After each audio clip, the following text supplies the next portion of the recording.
عزیز دوستو، قرآن مجید فرقان حمید نے ارشاد فرمایا ہے کہ محمد الرسول اللہ، فرمایا محمد صلی اللہ تعالی علیہ وسلم اللہ کے رسول ہیں۔ نبی اکرم صلی اللہ تعالی علیہ وسلم کی رسالت، حضور کی نبوت، نبی پاک صلی اللہ تعالی علیہ وسلم کے خاتم النبیین ہونے اور حضور سید عالم علیہ الصلاۃ والسلام کے امام الانبیاء ہونے کی گواہیاں جگہ جگہ اللہ کے قرآن نے بیان فرمائی ہے۔ نبی کریم علیہ السلام اللہ کے سچے رسول ہیں، اس کے دلائل اتنے زیادہ روشن ہیں کہ وہ سورج سے بھی زیادہ روشنی دیتے ہیں، چاند سے بھی زیادہ تابناک ہیں۔ میرے بھائیوں، نبی پاک صلی اللہ تعالی علیہ وسلم کا وجود مسعود جسم اقدس ایسا خوبصورت تھا، وہ خود اس بات کی دلیل تھا کہ یہ اللہ کے سچے رسول ہیں۔ ہمارے ہاں بہت سارے لوگ ہیں جو اکثر اس بات پر گفتگو کرتے ہیں کہ نبی پاک صلی اللہ تعالی علیہ وسلم کو اور تمام انبیاء کو اللہ تعالیٰ نے بشریت کا کالب عطا کیا، تو بھئی بالکل ٹھیک ہے۔ اعلیٰ حضرت رحمۃ اللہ علیہ نے لکھا ہے، حضور کی بشریت کا انکار کرنا تو کفر ہے۔ نبی پاک علیہ الصلاۃ والسلام بشر ہیں، لیکن جب سے دیکھا ہے لباس بشری میں تمہیں، ہر فرشتے کی یہ خواہش ہے کہ وہ انسان ہو جائے۔ یعنی آپ اس بات پر ذرا غور فرمائیں، اندازہ کریں کہ حضرت انس بن مالک رضی اللہ تعالیٰ عنہ فرماتے، حضور کسی رستے سے گزر جاتے تھے نا، تو جو بعد میں آتا تھا اسے خوشبو اتنی آتی تھی کہ پتہ چل جاتا تھا یہاں سے اللہ کے رسول گزر کے گئے۔ حضور علیہ الصلاۃ والسلام کو جو اللہ تبارک و تعالیٰ نے حسن عطا فرمایا اور جو کمالات عطا کیے، آپ غور فرمائیں گے کہ حضور کے پسینہ مبارک سے خوشبو آیا کرتی۔ اللہ کے رسول ہیں، اس پر اگر آپ دلائل دیکھیں، معجزات دیکھیں، کمالات دیکھیں، فضائل دیکھیں، شمائل دیکھیں تو انسان دنگ رہ جاتا۔ حضور کے مقدس پسینے سے خوشبو مہکا کرتی اور گلیاں اور بازار اس سے مہک اٹھتے۔ حضرت عتبہ رضی اللہ تعالیٰ عنہ صحابی ہیں، 4 بیویاں تھیں، وہ کہتی ہیں کہ ہم ایک سے ایک بڑھ کے خوشبو استعمال کرتی تھی، لیکن سمجھ نہیں آتی تھی کہ ہمارے شوہر کون سی خوشبو لگاتے ہیں۔ ہم باوجود کوشش کے، باوجود ہمت کے اور باوجود تجسس کے وہ خوشبو نہیں پاتی تھی۔ تو ایک دن ہم چاروں نے فیصلہ کیا کہ ان سے پوچھ ہی نہ لیں وہ کون سی خوشبو لگاتے ہیں۔ تو ہم نے پوچھا کہ بتائیے، تو کہنے لگے میں نے تو کبھی لگائی نہیں۔ تو ہم نے کہا بھئی آپ ایسے ہی تو دعویٰ نہ کیجئے، ہم نے پوری جد و جہد کر لی، اور پھر عورتوں کا چیزوں کو تلاش کرنا یہ تھوڑا انفرادی بھی ہوتا ہے، ہمیں وہ رنگ نہیں ملا خوشبو کا، وہ انداز جو آپ کا ہے۔ تو فرمانے لگے اصل بات یہ ہے کہ میرے کمر پر کچھ تکلیف ہو گئی تھی، کچھ ایسی چیزیں ابھر آئی تھی جو تکلیف کا باعث تھیں، تو میں پھر حاضر ہوا رسول پاک کی بارگاہ میں۔ تو نبی کریم علیہ السلام نے فرمایا کرتا ہٹائیے گا، تو میں نے کچھ کرتا ہٹایا تو کریم نے دست مبارک پھیرا، بس ظلمت کو ان کے نور نے کافور کر دیا، جس پر پڑی نظر اسے بھی نور کر دیا۔ تو محمد صلی اللہ تعالی علیہ وسلم اللہ کے رسول ہیں، اس پر اتنے دلائل ہیں، یہ اتنا آفتاب سے روشن مسئلہ کہ یعنی آپ شمار کرتے جائیں، آپ گنتے جائیں، آپ سیرت کو پڑھتے جائیں، آپ فضائل کو پڑھتے جائیں، کمالات کو پڑھتے جائیں، تو مرحوم اعظم چشتی کا ایک جملہ اتنا فٹ آتا ہے کہ یہ سارا مضمون اس میں سمٹ جاتا ہے۔ وہ کہتے ہیں تیری حیات پاک کا ہر لمحہ پیغمبر لگے، یعنی لمحہ لمحہ بتاتا ہے کہ آپ اللہ کے سچے رسول ہیں، ایک ایک گزرنے والی گھڑی بتاتی ہے کہ آپ اللہ کے سچے رسول ہیں۔ حضور کا مسکرانا بھی بتاتا ہے کہ سچے رسول ہیں، نبی پاک علیہ السلام کا دیکھنا بھی بتاتا ہے کہ حضور اللہ کے سچے رسول ہیں۔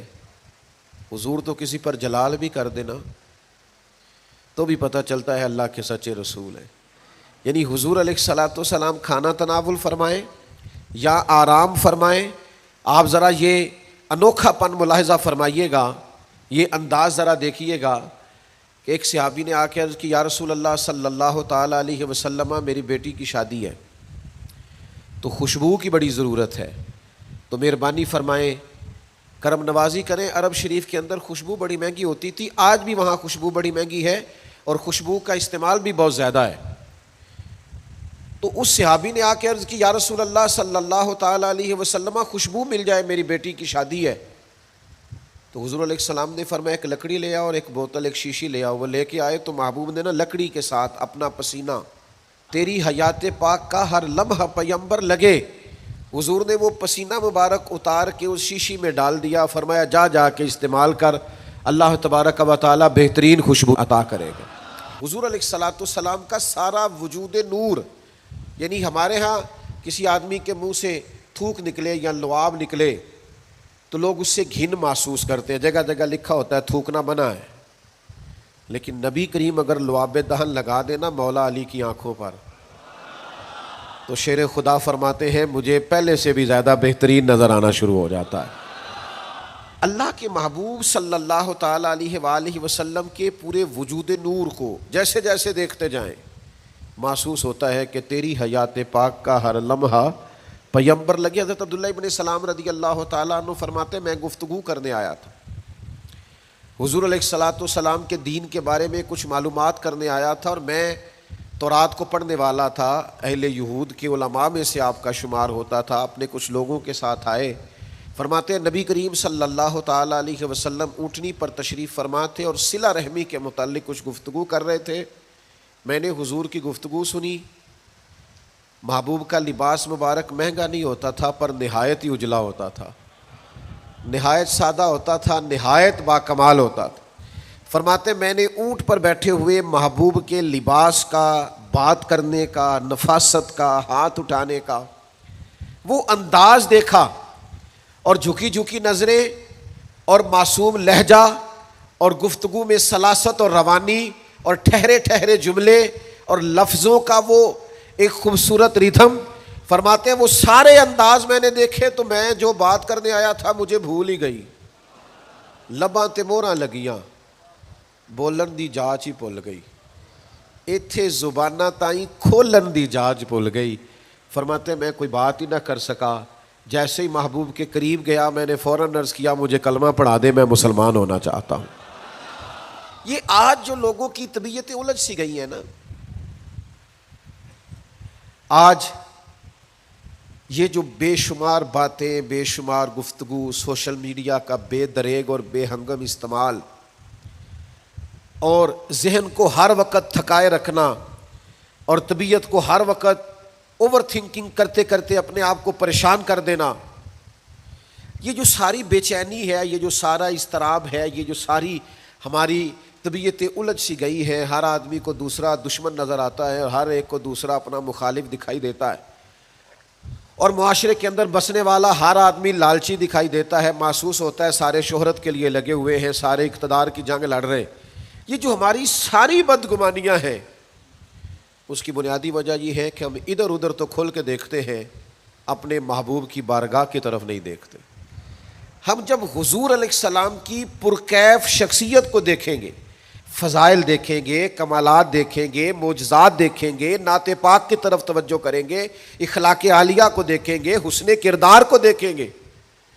دنیا میں وہ لوگ بڑے عظیم ہوتے ہیں جو نبی پاک علیہ الصلوۃ والسلام کی محبت میں پوری طرح محو ہو جاتے ہیں. آپ یقین کریں جو دروازہ رسول تک پہنچ جاتے ہیں ان کا سفر ہی ختم ہو جاتا ہے. جو حضور کی بارگاہ تک پہنچ جاتے ہیں ان کے ذہن کی مشقت پھر ختم ہو جاتی، انہیں منزل نصیب ہو جاتی. وہ لوگ اس طرح کے ہو جاتے ہیں کہ اب زندگی میں ایک ٹھہراؤ آ گیا، اب سکون نصیب ہو گیا، اب اطمینان قلبی مل گیا، اب مقصود ہاتھ آ گیا ہے، منزل مل گئی ہے. نوجوانوں بہت زیادہ نہ الجھا کرو یار، بہت زیادہ پریشان نہ ہوا کرو. جب دل بڑا گھبرا جائے نا تو اپنے نبی پاک کی سیرت کو پڑھا کرو، حضور کے احوال شریفہ کا مطالعہ کیا کرو، ان کے حسن کی بات دیکھا کرو، جمال کی بات دیکھا کرو، کمال کی بات دیکھا کرو، محبوب کے بانٹنے کا انداز دیکھا کرو، نوازنے کا انداز دیکھا کرو، نبی پاک کا دشمنوں کو معاف کرنے کا رنگ دیکھا کرو، حضور کا عطا کر دینے کا انداز دیکھا کرو. معاشرے میں، سوسائٹی میں ہر طرف بے راہ روی ہے، سارے دشمن ہیں، لیکن محبوب تبلیغ بھی اطمینان سے کرتے ہیں، ان کو دعوت توحید بھی مطمئن ہو کے دیتے ہیں، اور جب ان کے لیے دعا کرتے ہیں تو پھر بھی پوری دل جمی کے ساتھ دعا کرتے ہیں۔ یہ خاص ٹھہراؤ آپ کو حضور کی بارگاہ تک جانے میں ملے گا۔ ہم نا رسمی سی محفل کرتے ہیں، رسمی سا میلاد، رسمی سا معراج، رسمی سی سیرت، رسمی سی باتیں، وہ جو خاص ایک کیفیت ہوتی ہے نا امتی کی پوری طرح محبوب کے قدموں سے جڑ جانا، یہ والہانہ پن کبھی ملے نا، والہانہ پن، یعنی حضرت طلحہ بن برا رضی اللہ تعالیٰ عنہ کی نبی کریم سے ملاقات ہوئی، حضور سے ملے اچانک، اور دوڑ کے جا کے نا تو نبی پاک کے قدموں سے لپٹ گئے، اور پھر لپٹے ہیں اور والہانہ انداز ہے اور وارفتگی دکھا رہے ہیں اور عشق کا مظاہرہ کر رہے ہیں، اور پھر اسی درد اور تڑپ میں عرض کرنے لگے حضور مجھے کوئی حکم کرے میں فوراً تعمیل ارشاد کروں گا، کچھ فرما دیں۔ یہ والہانہ پن، یعنی کبھی آپ بڑے بے چین ہو تو کہیں یار کھولو سیرت کی کتاب، اپنے نبی کا کوئی ذکر پڑھتے ہیں، کھولو فلاں آدمی کو سنے جو حضور کے عشق کی بات کرتا ہے، آؤ کوئی نعت پاک کا نغمہ چھیڑ دے جو ہمارے دلوں کو ٹھنڈا کرے، آؤ کوئی قرب پائے حضور کے دروازہ نور کی طرف سفر کرے۔ ہم کہاں الجھے ہوئے ہیں، کہاں سکون تلاش کر رہے ہیں، کہاں ہم نے اپنے آپ کو الجھا دیا ہے، کن بے معنی اور بے مقصد باتوں میں ابحاث اور بحثیں کر کر کے اپنے آپ کو پریشان کیے ہوئے ہیں۔ آئیے دیکھیے رسول اللہ صلی اللہ تعالی علیہ وسلم کی زندگی کا لمحہ لمحہ آپ کے کلیجے کو ٹھنڈا کرے گا، آنکھوں کو سکون دے گا، باطن کو پاکیزہ کرے گا، سوچوں کو نکھار دے گا۔ کہہ لینے دو مجھے یہ جملہ، حضور سے پیار کرو، جینے کا بھی مزہ آئے گا، مرنے کا بھی مزہ آئے گا، لطف نصیب ہو جائے گا، سرور نصیب ہو جائے گا، ایک کیف سا میسر آ جائے گا۔ حضور کی بارگاہ عالی مرتبت تک جڑو، نبی پاک علیہ الصلوۃ والسلام کے اخلاق عالیہ کو اپناؤ، کردار کو سمجھو، حسن تکلم کو سمجھو، نبی پاک علیہ السلام کی باتوں پر غور کرو۔ یقین کرو کبھی کبھی پڑھتے پڑھتے وجد ہو جاتا ہے، کبھی کبھی ان باتوں کو صرف مطالعہ کی نظر سے دیکھیں، سیکھنے کی نظر سے دیکھیں تو ایسے لگتا ہے کہ جیسے روح پرواز کرنے لگی۔ یہ اس طرح کے بھی کمالات ہوتے ہیں، یہ بھی رنگ ہوتا ہے، یہ بھی انداز ہوتا ہے، یہ بھی طور طریقے ہوتے ہیں۔ اور پھر حضور امی ہے، نبی کریم نے دنیا میں کسی استاد سے پڑھا نہیں، حضور سید عالم صلی اللہ تعالی علیہ وآلہ وسلم کسی مکتب میں نہیں گئے، حضور نے کسی مدرسے سے تعلیم نہیں پائی، لیکن جب حضور بات کرتے نا، جب محبوب حکمت کے موتی رولتے نا، جب نبی پاک علیہ الصلوۃ والسلام کوئی کلام کرتے نا، آپ یقین کریں ایسا انوکھا پن، ایسا نرالا فیصلہ، ایسی حکمت اور دانائی سے بھری ہوئی بات، یعنی جو فلسفیوں سے کھل نہ سکی اور نکتہ وروں سے حل نہ ہوئی، وہ بات ایک طیبہ والے نے بتلا دی چند اشاروں سے۔ حضور دو چار اشارے کرتے اور عقدے کھل جاتے۔ ایسی دانائی والی بات، ایسی قیمتی بات، ایسی انوکھی بات محبوب بیان کرتے۔ حضرت سعد بن عبادہ رضی اللہ تعالیٰ عنہ کے پاس نا فتح مکہ کے موقع پر جھنڈا تھا، وہ علم بردار تھے، جن کے پاس جھنڈا ہوتا تھا وہ آدمی سب سے آگے آگے ہوتا تھا۔ اب ایک وقت ایسا آیا کہ صورتحال اس طرح کی بن گئی کہ حضرت سعد بن عبادہ کو اس منصب سے ہٹایا جائے گا۔ بڑا مشکل فیصلہ ہے، انہوں نے کوئی ایسی معاذ اللہ غلطی بھی نہیں کی، لیکن حالات ایسے آ گئے ہیں کہ جناب سعد بن عبادہ کو ہٹانا پڑے گا، ان سے جھنڈا لیا جائے گا۔ صحابہ بڑے پریشان ہیں کہ حساس آدمی ہے، ان کی خدمات بہت زیادہ ہیں، کس طرح ان کو ہٹائیں گے، کیا کریں گے؟ نبی کریم کی بارگاہ میں عرض گزار ہے، یا رسول اللہ کیسے ہٹائیں حضرت سعد بن عبادہ کو، اور کیفیات اور حالات بھی ایسے ہیں کہ ہٹانا بھی پڑے گا۔ آج کل نا بہت سارے لوگ کام تو کرتے ہیں پر دانا نہیں ہوتے، جذباتی فیصلے، جذباتی باتیں، ایموشنل گفتگو، وقتی طور پر چیزوں کو بہتر کرنا، اور بس وقتی طور پر آج گزارا ہو کل دیکھی جائے گی، لیکن چیز کی گہرائی تک، اس کی اصل تک نہیں اترتے، اس کے سارے لوازمات کو نہیں دیکھتے، قبل از وقت منصوبہ بندی نہیں کرتے، ہمارا مزاج نہیں ہوتا۔ ہم ٹھہراؤ اپنی زندگی میں نہیں لاتے. نبی پاک چونکہ اللہ کے رسول ہیں، ہر لمحہ حضور کا پیغمبر لگتا ہے. اب حضرت سعد ابن عبادہ کو ہٹانا ہے اور ان کی جگہ کسی اور کو مقرر کرنا ہے، اور بندہ بھی بڑا حساس ہے اور بات بھی کوئی ایسی نہیں، تو کیا کریں؟ پتہ ہے نبی کریم علیہ السلام نے کیا کیا؟ حضور فرمانے لگے کوئی پریشانی نہیں، ہٹا دیتے سعد ابن عبادہ کو. حضور نے بلایا، فرمایا سعد میرا ارادہ بنا ہے کہ جھنڈا آپ سے لے لیا جائے. حضرت سعد ابن عبادہ نے ابھی گردن جھکائی تھی تو حضور فرمانے لگے میرا ارادہ ہے آپ سے لے کے آپ کے بیٹے کو دے دیا جائے. جو فلسفیوں سے کھل نہ سکا، جو نکتہ وروں سے حل نہ ہوا، وہ راز ایک طیبہ والوں نے بتلا دیا چند اشاروں میں. اور تیرے آگے ہے یوں دبے لچے فصحاء عرب کے بڑے بڑے، کوئی جان منہ میں زبان نہیں بلکہ جسم میں جان نہیں. ایسا کمال فیصلہ، ایسا انوکھا فیصلہ. اچھا جس فیصلے سے وہ پریشان ہو سکتے تھے نا کہ مجھے ہٹایا جا رہا ہے، جب انہیں پتہ چلا نا کہ میری جگہ پہ میرا بیٹا آ رہا ہے، وہ اتنا خوش اپنے جھنڈا اٹھانے پہ نہیں تھے جتنا اپنے بیٹے کے جھنڈا اٹھانے پہ راضی ہو گئے. ان کی طبیعت مچل گئی. نبی پاک صلی اللہ تعالی علیہ وسلم کے پیغمبر ہونے پر، نبی ہونے، ایسے دلائل، ایسے کم، آپ جس زاویے سے دیکھیں ششدر رہ جائیں گے، حیران رہ جائیں گے، پیار ہو جائے گا. کچھ ایسے مصنفین بھی گزرے ہیں معاذ اللہ ثم معاذ اللہ، جو مسلمان نہیں تھے، غیر تھے، کلمہ نہیں پڑھتے تھے، معاذ اللہ استغفر اللہ، نقل کفر نہ باشد، تنقید کی اینک لگا کے انہوں نے حضور کی سیرت کو پڑھا، لیکن اس نظر سے پڑھا پھر بھی مدینے والے کے غلام ہو گئے. یہ کہنے پر مجبور ہو گئے کہ نہ بھائی ایسا کوئی محبوب کہیں ہوگا نہ کہیں ہے، بیٹھا ہے چٹائی پہ مگر عرش نشیں ہے. نبی پاک علیہ السلام. پھر ایک اور بات، حضور امی ہے لیکن ایسی کمال بات کرتے، ایسا انفرادی فیصلہ کرتے کہ دنیا حیران رہ جاتی. پھر جو عظمت کردار ہے نا، بلندی کردار، مجھ سے ناراض نہ ہوئیے گا، بہت سارے لوگ ہیں جو باتیں بڑی زبردست کرتے ہیں، گفتگو میں کوئی ان سے جیت نہیں سکتا. ان کا لب و لہجہ ایسا ہوتا ہے کہ شاید کسی بڑے سے بڑے عالم فاضل کو بھی بولنے نہ دے، لیکن عمل کی باری آتی ہے تو کمزور ہوتے ہیں. باتیں بیسیوں آتی ہیں، درجنوں آتی ہیں، نماز کا ٹائم ہوتا ہے تو بہانے بازی کرتے ہیں، وہ میرے کپڑے نہیں ٹھیک، بس دعا کریں انشاءاللہ شروع کر دوں گا، کہانیاں سناتے ہیں.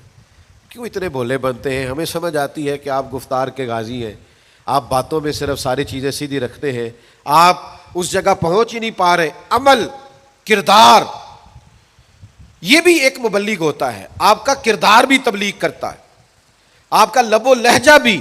حضرت امام جعفر صادق رضی اللہ تعالیٰ عنہ سے ایک شخص نے کہا تھا میں دین کی تبلیغ کرنا چاہتا ہوں، مجھے بتایا کیا کروں؟ تو امام جعفر صادق رضی اللہ تعالیٰ عنہ فرمانے لگے دین کی تبلیغ کرنی ہے تو بڑا آسان نسخہ ہے، دین پہ عمل کرنا شروع کر دے، تبلیغ ہونی شروع ہو جائے گی.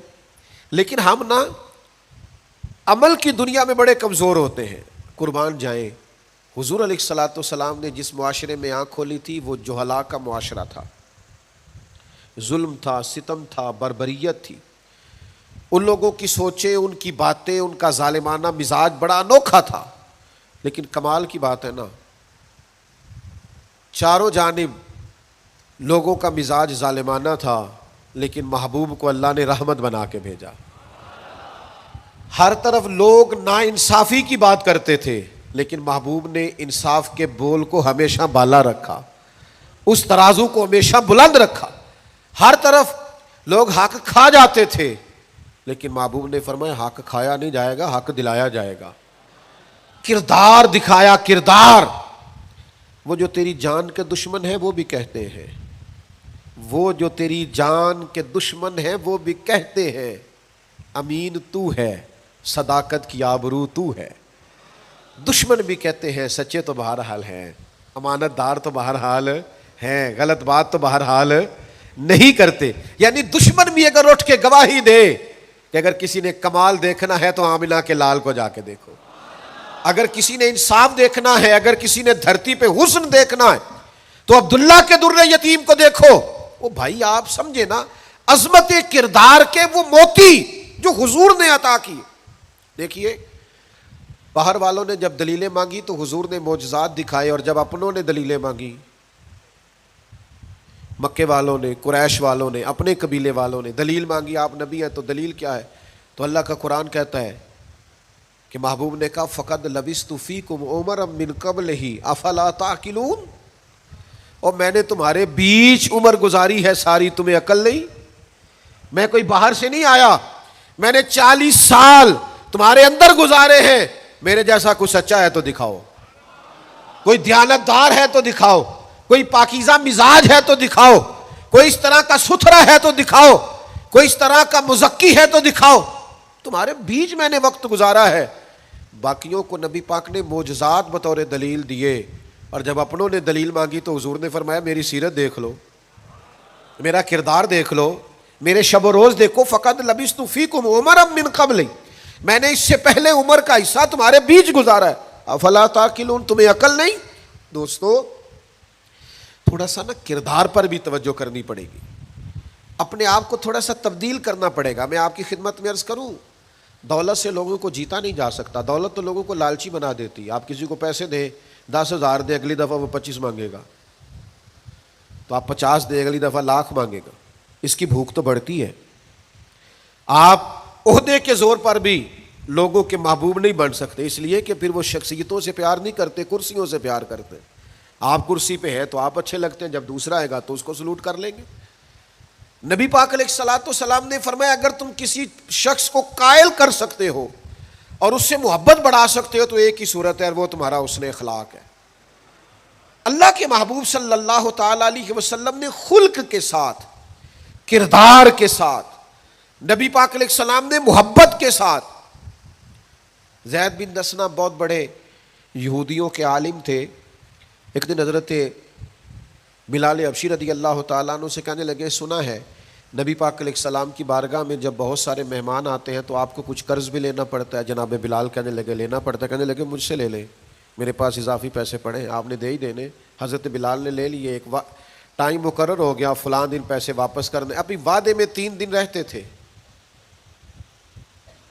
نبی پاک علیہ الصلوۃ والسلام مدینہ طیبہ کے چوک میں کھڑے ہیں، ساتھ حضرت عمر فاروق رضی اللہ تعالیٰ عنہ، یہ وہاں پہنچ گئے یہودیوں کے عالم، آ کے کہنے لگے وہ میری رقم واپس کریں، تو حضور نے فرمایا ابھی تو وعدے میں 3 دن رہتے ہیں، تو اس نے بڑے سخت جملے کہے۔ آپ کی توجہ ہے میری بات پر؟ سمجھ آ رہی ہے میری باتوں کی؟ چڑھانے والے اتنے خطرناک نہیں ہوتے جتنے چڑھ جانے والے خطرناک ہوتے ہیں۔ اتنی جلدی کسی کی باتوں سے چڑھا نہ کرے، یعنی ہر ایک کوئی دشمن بنا لیتے ہو، جس کا سٹیٹس ہی نہیں آپ کے ساتھ کھڑے ہونے کا اسے بھی دشمن بنا، اور دعا کرو کہ دشمن بھی خاندانی ہو۔ ہر ایک کوئی دشمن مان لیتے ہو، اس سے بھی میرا اختلاف ہے، یہ بھی مجھ سے حسد کرتا ہو، چھوڑیں یار، آپ کا کوئی سٹیٹس ہی نہیں ہے، سب کے ساتھ آپ کا مقابلہ شروع ہو جاتا ہے، کہیں رکے تو صحیح، کہیں وہ جو 3 بندے وہاں کھڑے ہیں، وہ جو 4 وہاں کھڑے ہیں، وہ جو 5 وہاں کھڑے ہیں، وہ میرے خلاف باتیں کر رہے ہیں، اور یار آپ بلا وجہ پریشان ہیں، وہ کوئی اور گل پہ کر دینے تو ہڑی نہیں کر دے، وہ کوئی بلا وجہ دشمن بنا لینا، چڑ جانا، ذرا سی بات پہ ڈسٹرب ہو جانا، بہت زیادہ پریشر اپنے ذہن پہ ڈالنا، اس سے بندہ کمزور پڑ جاتا ہے۔ انہوں نے سخت جملے کہے، لیکن نبی کریم صلی اللہ تعالی علیہ وآلہ وسلم نے نا کسی بات کا کوئی جواب نہیں دیا۔ حضرت عمر نے تلوار نکال لی، تو حضور فرمانے لگے عمر آپ نے تلوار نکال لی ہے، آپ کو چاہیے تھا انہیں کہتے مطالبہ نرمی سے کریں اور مجھے کہتے ان کی رقم واپس کریں۔ فرمایا چھوڑو، یہ جو وقار ہوتا ہے نا یہ آدمی کے قد کاٹ کا پتہ دیتا ہے، یہ جو حوصلہ ہوتا ہے یہ اس کی تعلیم کا، اس کی تربیت کا، اس کے علم کا، اس کے بڑے ہونے کی خبر دیتا ہے۔ حضرت عمر سے حضور نے فرمایا چونکہ انہوں نے اب پہلے مطالبہ کر لیا ہے تو ہم ایسا کرتے ہیں پہلے ہی پیسے دے دیتے ہیں۔ فرمایا آپ ان کو ساتھ لے جائیں، فلاں جگہ کھجوریں پڑی ہیں تول کے دے دیں، اور جب ان کا قرض پورا ہو جائے نا تو یہ جو آپ نے ان کو غصہ دلایا نا تھوڑی کھجوریں زیادہ بھی دے دیجئے گا، تھوڑی مٹھائی بھی دے دینا، قربان جائیں۔ حضرت عمر رضی اللہ تعالیٰ عنہ فرماتے میں حضور کے حکم کا پابند تھا، میں ان کو ساتھ لے گیا اور لے جا کر کے کھجوریں تول کے دے رہا ہوا، مجھے ان پہ غصہ ہے، وہ مجھ سے ہلکی باتیں کرنے لگ گئے حضور کے اخلاق کے بارے میں، نبی پاک کی بردباری کے بارے میں، تو مجھے جلال تھا، میں نے کہا تو کھجوریں لے، زیادہ باتیں نہ کر۔ میرا اپنا ایک خیال تھا کہ انہوں نے بڑے سخت جملے کہے ہیں، تو فرماتے انہوں نے میرا ہاتھ تھاما اور کہنے لگے عمر یار میرے اوپر جلدی نہ کر، میرے درد کو سمجھ، میں تورات کا عالم ہوں، میں نے اللہ کے آخری نبی کی جتنی نشانیاں تورات میں پڑھی ہیں ساری مدینے والے محبوب میں پائی جاتی ہیں۔ ایک نشانی میں نے یہ پڑھی تھی کہ جتنا جتنا کوئی جہالت کرتا جائے گا نبی پاک کا علم اتنا ہی غالب آتا جائے گا، حضور کی بردباری اتنی بڑھتی جائے گی۔ تو میں نے نا جان بوجھ کے حضرت بلال کو پیسے دیے تھے، اور 3 دن پہلے میں نے واپسی کا مطالبہ بھی جان بوجھ کے کیا تھا۔ میں نبی کریم کا حلم دیکھنا چاہ رہا تھا، میں وہ تورات کی نشانی دیکھنا چاہ رہا تھا، اور پھر میں نے سخت جملے بھی جان بوجھ کر کیے، پر قربان جاؤ مدینے والے کو جس اینگل سے بھی دیکھا ہے اللہ کا سچا رسول ہی پایا۔ محمد الرسول اللہ، محمد اللہ کے رسول ہے صلی اللہ علیہ وسلم۔ اب وہ کہنے لگے جناب عمر سے مجھے لے جائے نا، میں نے حضور کا کلمہ پڑھنا ہے، مجھے لے جائے بارگاہ تک، میں نے نبی پاک علیہ السلام کی غلامی کا پٹا گلے میں ڈالنا ہے۔ تو میرے بھائیوں نبی پاک علیہ السلام کی بارگاہ تک رسائی پائیے، حضور کی عالی مرتبت بارگاہ کی طرف اپنے آپ کو لے کر کے جائیے۔ آج اگر ہم اطمینان چاہتے ہیں ذہنی طور پر بھی، قلبی طور پر بھی، روحانی طور پر بھی، فکری طور پر بھی، تو ایک ہی راستہ ہے، اپنے آپ کو حضور سے وابستہ کریں۔ ہم جس طرح کی آزمائشوں کا دن رات شکار ہے، اور جس طرح سے ہمیں نئی نسل الجھی ہوئی، بے چین، بے قرار اور مضطرب نظر آتی، اس کا کوئی اور حل نہیں ہے، اس کا ایک ہی حل ہے کہ مرنے کی طرف دیکھ نہ جینے کی طرف دیکھ، جب چوٹ لگے دل پہ تو مدینے کی طرف دیکھ۔